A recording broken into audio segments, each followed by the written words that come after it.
Medical information obtained from our website or the live show is not intended to be a substitute for professional care. If your pet has or you suspect they might have an illness or other medical condition, you should consult a healthcare provider. The opinions expressed on this radio program are not necessarily those of All Paws Pet Talk, this radio show, or their sponsors. And now live in this studio, it's the All Paws Pet Talk call-in radio show with the valuable knowledge and expertise of our panel guests, ready to take your calls. Listen for the phone number so you may call in live. Take it away, panel.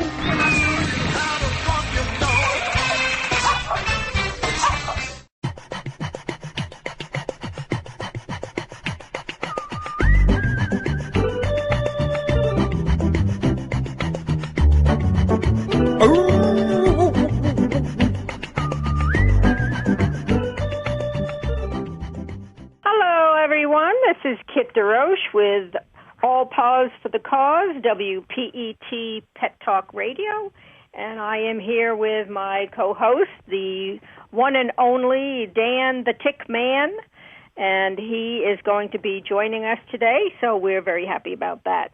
Glad to be here, Kit. Hope you are well.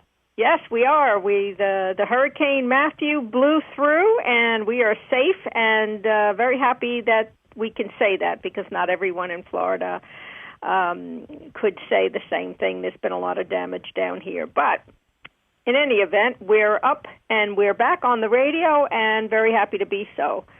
Our first guest is a very unusual woman, and I have had the pleasure of getting to know her a little bit better over the past couple of weeks. Her name is Frances Ann Brown. And Frances Ann Brown is a animal pet soul healer of sorts. So we're going to hear a little bit more about exactly what she does. Welcome to our show, Frances Ann. Thank you. It's a delight to be here with you. Well, can you maybe tell the layman what it is that you really do, because it's very difficult to explain. Actually, what I do is I stand aside and I let the divine work through me. And by that I mean that the divine shines the light into the area, whether it be emotional, physical, or whatever aspect of life that we're dealing with, shines the light and transforms the blockages that are there on a soul level. Does that make sense? So would this be for soul level for just humans? Because I see here that you work with pets as well and all kinds of animals. Actually, this is a service that's available to animals, plants, humans. Everything has a soul, according to our teacher, Master Shah. So anything that has an energy field? Anything, yes. Oh, I see. So this soul, what is a soul in your opinion? What is that? Well, a soul is a light being. It's pure light, and if you can imagine, each soul that makes up your body, makes up the cells, makes up all of your systems and your organs, looks exactly like you. Mm-hmm. So it's like a fingerprint. Yes, and it's pure light, and the purer the light that we are able to bring into the body to heal the souls that are not well, the better. And so, being able to actually transmit or have God or the divine's light come through me is the purest of light that there is. I don't do anything except allow myself to be a channel. So, in other words, if we were all walking the face of the earth and our souls were shining, we would be able to tell who were the healthy and who were not. Yes. Isn't that interesting?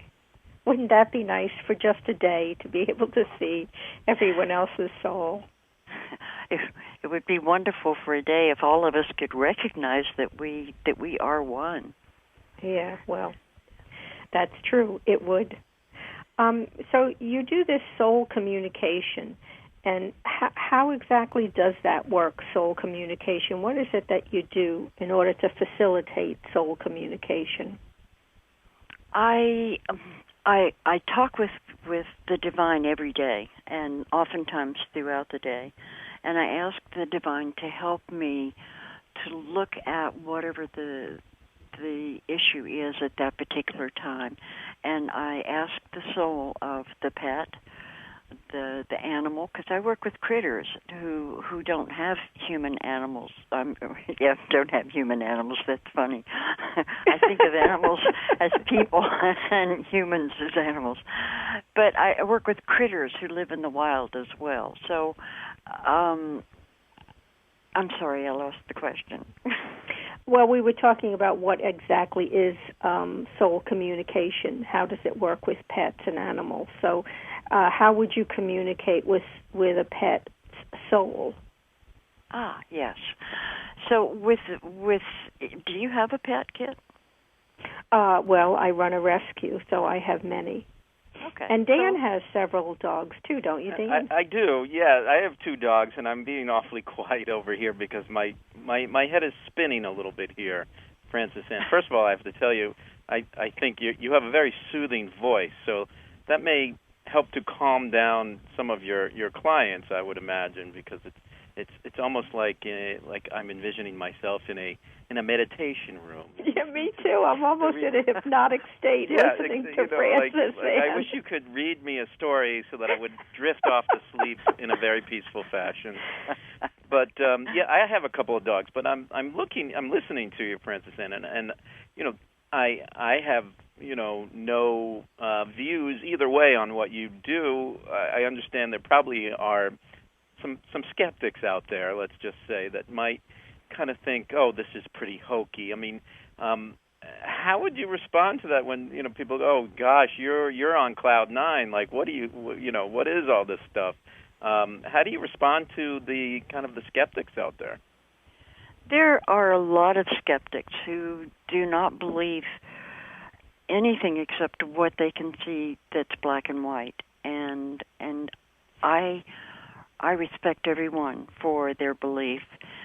I continue to, with pets and animals, speak with their soul and ask the soul how I might be of service, because that's what this is all about, so that I can be of service.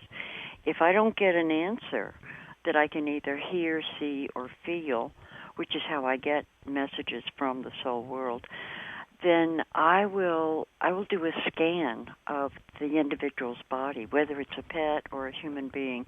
I'll do a scan of the body to find out where the darkest areas are, and I'll know that that's where we need to do some transformation. And very often, once the light begins to go into that area, and the animal or the human begins to feel some kind of movement, then they feel a little bit more comfortable. But not everyone feels anything. Many people don't have access to their feelings. Right. Many people see lights change. Many people have no experience at all. So what you're saying is that the process is not effective for everyone. Is that what I'm hearing?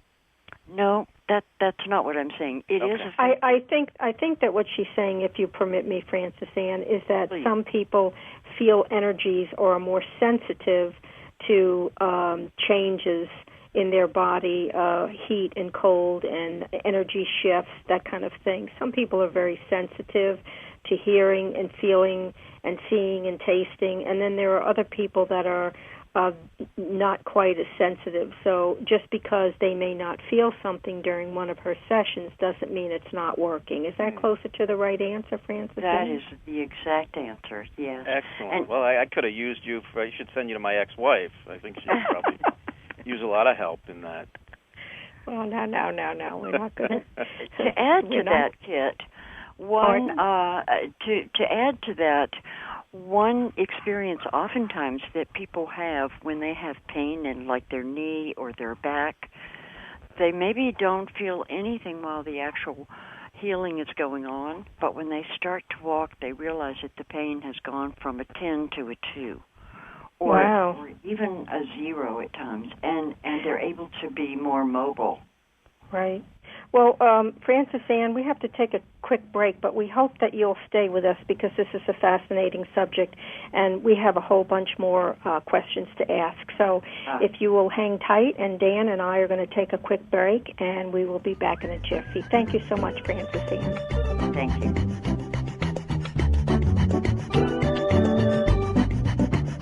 I'm your doggy, and I love you, and you know that I really do.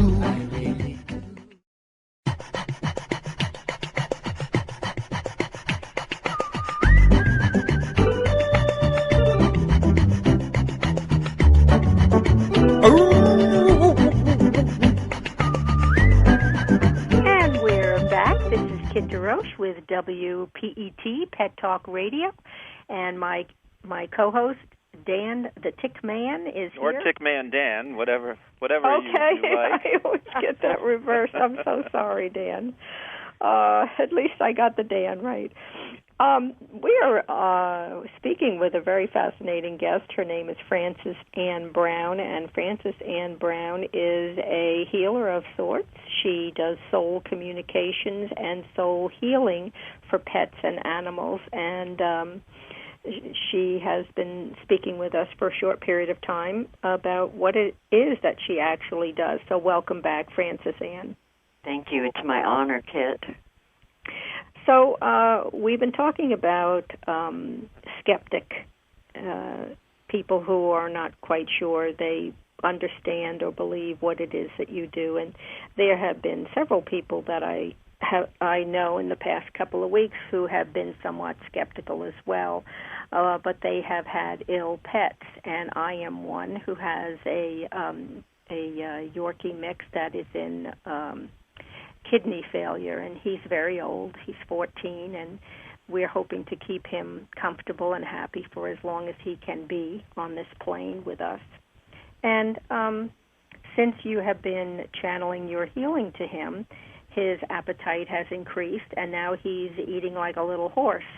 So today was a very good day for him. He's chomping down on both of his meals. So I don't know what it is that you're doing, but thank you. You're very welcome. And I am not doing anything other than allowing the divine to bring the purest of light and frequency in to heal as appropriate, to transform those blockages that are there with BB. Now, when you say you work with the divine or you step aside and let the divine channel through you, is your definition of the divine God as we would know him? Yes, yes. Okay, so you're coming from a God space.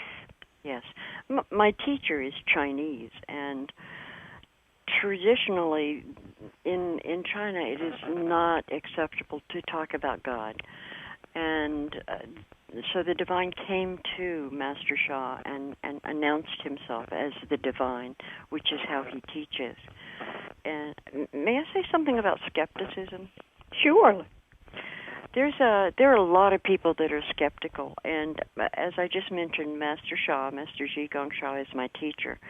There's a man named William Gladstone who is a Harvard graduate and has done a lot of research, was very, very skeptical, and decided that he was going to write a book about Master Sha, which would literally debunk him. And what he did was he ended up becoming Master Sha's publisher because he interviewed a number of Master Sha's worldwide representatives, divine channels, and Master Sha spent a lot of time with him and announced that he's the real thing. So it's an excellent book. It's called Miracle Soul Healer by William Gladstone. I recommend it. Oh, that's Frances Ann, along those lines, how do we get more people to be aware of what you're doing, and couldn't we conceivably put veterinarians out of business with this practice? Oh, absolutely not to put veterinarians out of business. No, because we recognize all modalities of treatment, and we work on a soul level, whereas the veterinarian works on a matter level. They do physical tests, they check blood, they do physical body testing. I don't have to see my animal pet client. Because I work on a soul level, I talk to them there. But in order to do blood work to find out what's going on with the blood flow, actually, and the makeup of the blood, they need to go to a veterinarian. Yeah. How do you determine that you have the right soul? I mean, if you're miles and miles away from somebody, let's say, for example, my pet, how would you know how to connect, accurately with my particular dog? You mean you think somebody would hijack the soul? Well, it would end up going. Like an operator with a switchboard. Remember one ringy dingy? She's plugging in the holes. There's a lot of holes there. That's a great question, though. We're laughing, but it's a wonderful question. How I do that is that I make a very clear connection with the divine and with Mother Earth, and open myself as a channel, and I meditate. I actually allow myself to activate all the treasures that I've been given, all the tools that I've been given. And I am a certified healer and a certified direct divine soul communicator per Master Sha. So if I speak to the wrong soul, I generally know it. Occasionally a message will come in that doesn't quite fit. And also the person who lives with that pet is going to be able to give me some information about whether or not this is accurate. So I'm a little skeptical too, is what I'm saying. And I'm very clear that I have to be a clear channel in order to work well with animals and humans. Right. Well, one last follow-up question to that. There's always two sides to everything. There's certainly a good versus evil. Is there any kind of pushback from, you're talking about coming from the divine side. Is there like an evil side that is always trying to block you from getting through to that soul and healing it? And if so, how do we overcome that? Another wonderful question. There are many, many souls who've been hurt in this lifetime and previous lifetimes by all souls. I don't know if you believe in karma. I do, which means that I believe in multiple lifetimes, and I believe that we, as part of Source, have come in every lifetime to experience whatever we can. And in some lifetime we've had good karma as a result of our behavior, and in some lifetime we've had bad. So I think that in this lifetime it's a gift that we're here to even be on Mother Earth during her transition period, and that there are souls who, some of them are dark, and they want to stop us from being soul healers, or from they want to stop some souls from being healed. But there are also some that are denser who really want to have us experience the pain that's been experienced in previous lifetimes, either by our souls or by our grandparents in particular. Does that answer your question? Well, and if I may interject, I have spoken to you several times, and you have given me your schedule of when you are available, and I have read through your schedule, and I think that why you are such a clear, pure, and powerful channel for healing and communication is because a lot of your day is filled with doing the work. There's meditation involved, there's chanting involved, there's a lot of work involved in order to keep yourself in the right realm to be able to do this for people. And I don't think that people would necessarily realize that just like an athlete who has to practice and go to the gym every day, or musicians have to practice every day, there's a regimen that you follow that's very strict in order for you to keep yourself in the right frame of mind in order to do what you do. Am I close to being correct? You are absolutely correct. Thank you, Kit. Yes, you are, absolutely.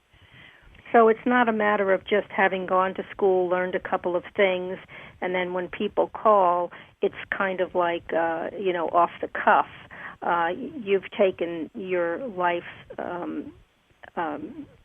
your life's goals and this passion of what you're doing, this path you're following. You've taken it very seriously, and it encompasses every aspect of your life from morning until night. And you have a very long day. I've seen your schedule. You start at 7, and you're still doing things until midnight. So, I think you're the real deal, Frances Ann.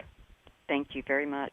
I appreciate it. It is fascinating stuff, and I'm a true believer in some people are just born with the abilities and with gifts for particular types of things that they do. And so I think probably you were born with this ability. It's kind of like being a musician or being a superb athlete or something like that. But I think am I right in assuming that you certain people are just kind of born with these gifts, and I guess the key is to recognize that you have it and then sort of explore or expand upon that. You think I'm on track with that? Oh, absolutely, Dan.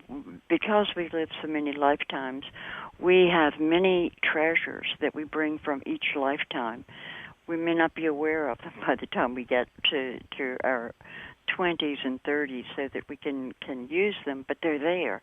And it's a matter of becoming awakened to the fact that those treasures are there. So, yes, I do think that we're born with many, many, many skills, many talents that are woven into the kind of healing or the kind of music or whatever it is that our passion is. And unfortunately, I'm sorry to interrupt you, Frances Ann. I'm very fascinated with this topic. I think that there's an awful lot of people in the world today that have been nudged a little bit more by the divine, and they don't listen. And I think that there are a greater number in the world today with the capabilities of tapping into their own special gifts, and for whatever reason, they ignore it for their entire lifetime. Yes. I have one last question for you, certainly, if I may. Are you able to communicate with souls that, if you find somebody that needs help, but they don't agree to communicate with you, can you get in? Can you break through those barriers and communicate? Like, for example, maybe somebody ought to communicate with our candidates for president and change their behaviors a little bit. Gosh, you don't want her to self-destruct, do you? No, I mean, actually, you know what I'm saying. That's a good question. We do not deal with unethical spiritual behavior. So, no, we don't deal with that rules politics. The candidates out, both of them. We don't deal with politics. We don't do lottery numbers. We don't search for lost individuals. We don't get if a couple comes and one person wants to have information about their partner or their spouse, we don't do that because that is unethical spiritually. So we don't do that. Well, for instance, I would not speak with your soul without your permission. I get it. Okay. Frances Ann, this has been I cannot believe how fast our time has gone this time. I know. It's before you know it, our time is up. If someone wants to contact you, they would go to www.petsoulhealing.com, correct? Correct, yes. And you have a phone number. May I give it out? Yes, please. It's 757-515-4246, and I'm going to repeat that. It's 757-515-4246, and again, the website is www.petsoulhealing.com. Frances Ann, it's always a pleasure to talk with you, and we feel so blessed to have you on our show today, and we hope you'll come back and visit us again soon. I would love to. And in answer to a question Dan asked earlier about how do we get this information out, the both of you are helping me tremendously. So thank you so very much. And helping the mission as well. Well, glad to help, Francis Ann. It's been a pleasure, and I'm thinking about maybe giving you a call myself. So if hopefully we can talk, and I'd like to experience some of the benefits of your work. I would love that. Thank you so much. All right, we're going to take a quick break, and we'll be back shortly. Thank you, Francis Ann. Thank you both very much.